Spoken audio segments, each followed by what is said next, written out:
My father, who's 78 now, had a massive heart attack when he was 49. We're fortunate he's lived this long, but now he can't park his car and walk 2 blocks to get to his office on his own.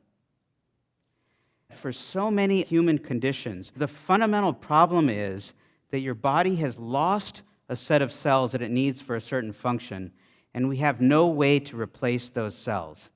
All we can do is tinker around the edges, but we can't get to the root of the problem and replace those cells. That's the human condition in 2015, and I say that's unacceptable. Instead, imagine with me a world where for so many human conditions, be it spinal cord injury, Parkinson's, diabetes, and heart disease, as I mentioned, that we don't accept that, but we're somehow able to create new cells within your organ to get to the root of the problem and actually restore that organ's function. That is the world that we're headed into, and I'm going to explain to you in the next 10 minutes how we're going to do that and what the solution might be. That solution really starts with a revolution that's been going on the last several years in the world of stem cells. Now, I'm sure all of you have heard about stem cells in the news. There's been the source of ethical debate and a lot of hope and promise because these are cells that we think might be able to rejuvenate damaged organs for so many human diseases. The story I'm going to tell you today, though, is based on knowledge we've gained from stem cells that has allowed us to, if you will, hack the code of life. And we're using that code now to go beyond just using stem cells to regenerate organs into a whole nother world that is based on stem cells, but actually doesn't even involve stem cells. And that's what I'd like to focus my comments on today. But before I do that, you need to understand a few key principles based on stem cells that have allowed us to hack this code. So there are only 2 things that define a stem cell that we call as pluripotent, which means it can turn into every cell type in the human body. And only embryonic stem cells really have that capacity to be pluripotent. So the 2 features are that every time that cell divides, one of the 2 cells that's divided into is identical to the parent. So it can keep dividing and making more and more of itself indefinitely. The other feature is that the other cell that occurred when it divided has the potential to turn into all the different cells of the human body, over 200 different cell types. And it does so by going through progressive stages of being restricted in what it can become until it becomes one of your adult cells in your body, be it a gut cell, a muscle cell, or a brain cell. Now, you might see this diagram and realize that the cell at the top must have the exact same DNA code as any of the cells at the bottom that know what they're going to be. So how is it that with the exact same DNA, you get such vastly different cells? Well, it turns out we've largely figured that out now, and we know that the DNA in any given cell encodes about 25,000 or so different genes, and those genes get turned into proteins.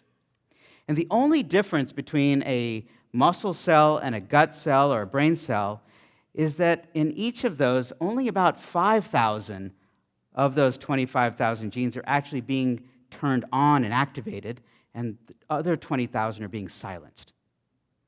So the difference between any cell in your body is that there's a different set of 5,000 that are on and 20,000 that are off in each cell, and that's it. That's the difference.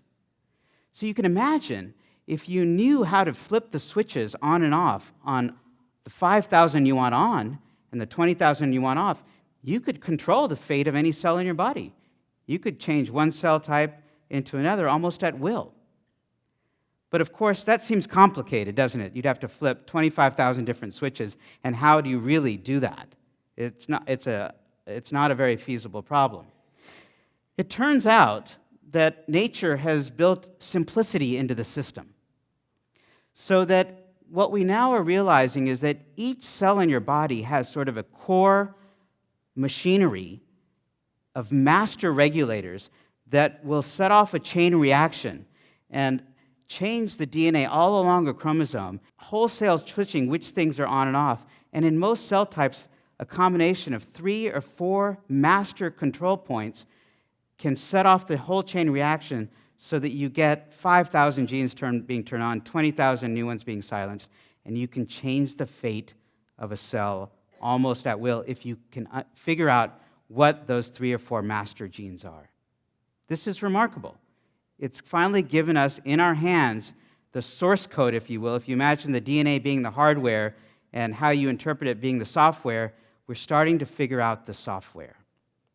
The real breakthrough in this field came a few years ago from one of my colleagues at the Gladstone Institutes, Shinya Yamanaka, when he found that a combination of just 4 of these master regulators could reprogram an adult skin cell, a support cell in the skin that we call a skin fibroblast.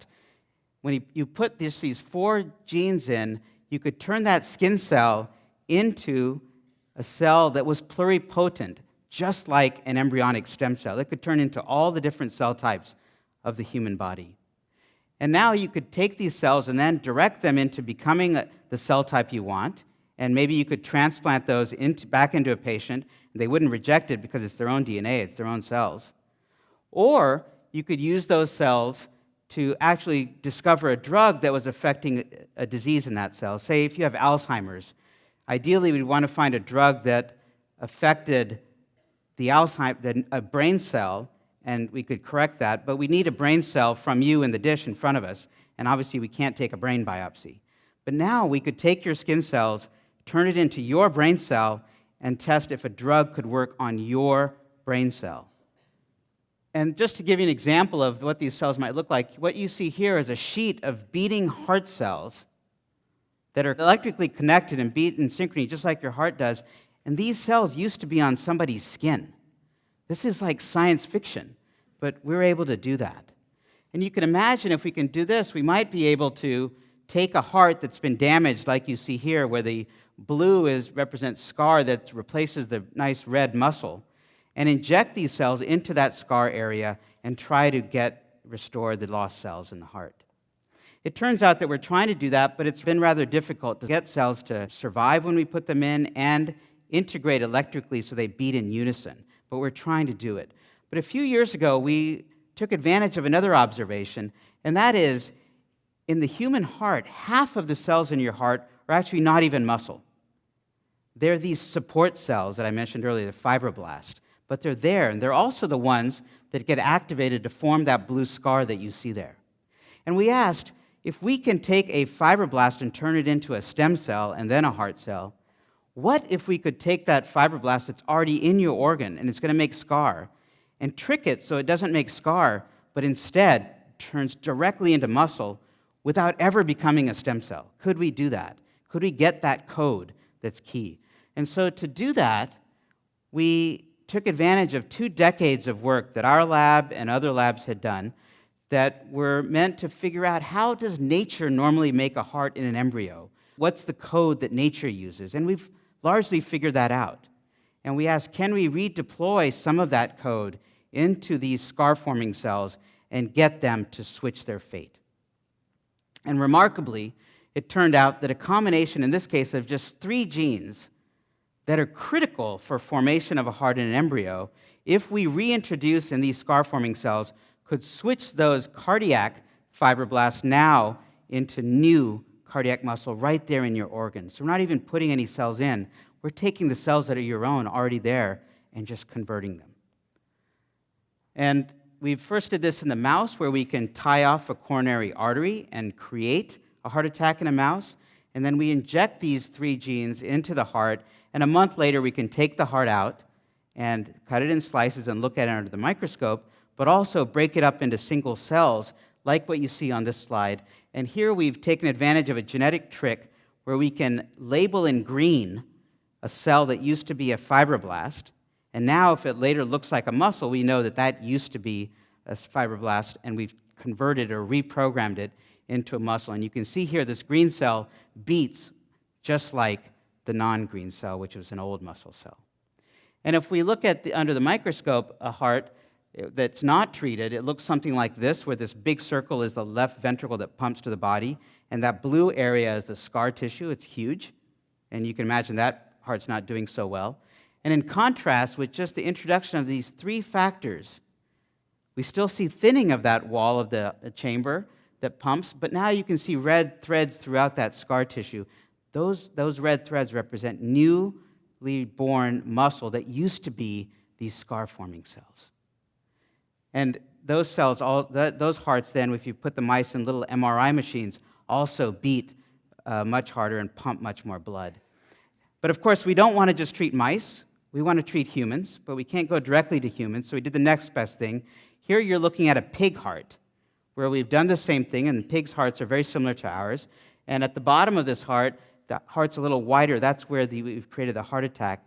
And what I can tell you right now is in the last several months, we've treated these pigs, and they were able to pump harder, more blood, and we can create new threads of muscle all throughout that scar region, even in a heart that's as big as ours. And so we're very hopeful that this approach of harnessing your own cells in your body will be a new way that we can consider regenerating cells that have been lost, not just for the heart, but also for spinal cord loss, for Parkinson's disease, for diabetes where you've lost insulin-producing cells, and even for hearing loss where hair cells in the ear are lost. And I have 14-year-old twins who both have hearing loss and wear hearing aids, and they do fine, but I look forward to the day when they can shed those hearing aids and be like every other kid. And I think that day is coming. And so what I want to leave you with is the notion that it is unacceptable for us to just say okay to what we can do now in the human condition right now. But instead, I've never been more optimistic that the world that lies ahead of us is a world where a young man, a young father, can get up out of his wheelchair and chase after his little girl and throw her up in the air. A world where a little girl can open her eyes and look up to the skies and for the first time see the wonders of our beautiful planet. A world where a mother can look at her adult daughter and actually remember her name. That is the world that I think lies ahead of us, and I thank you all for your attention and supporting such efforts. Thank you very much.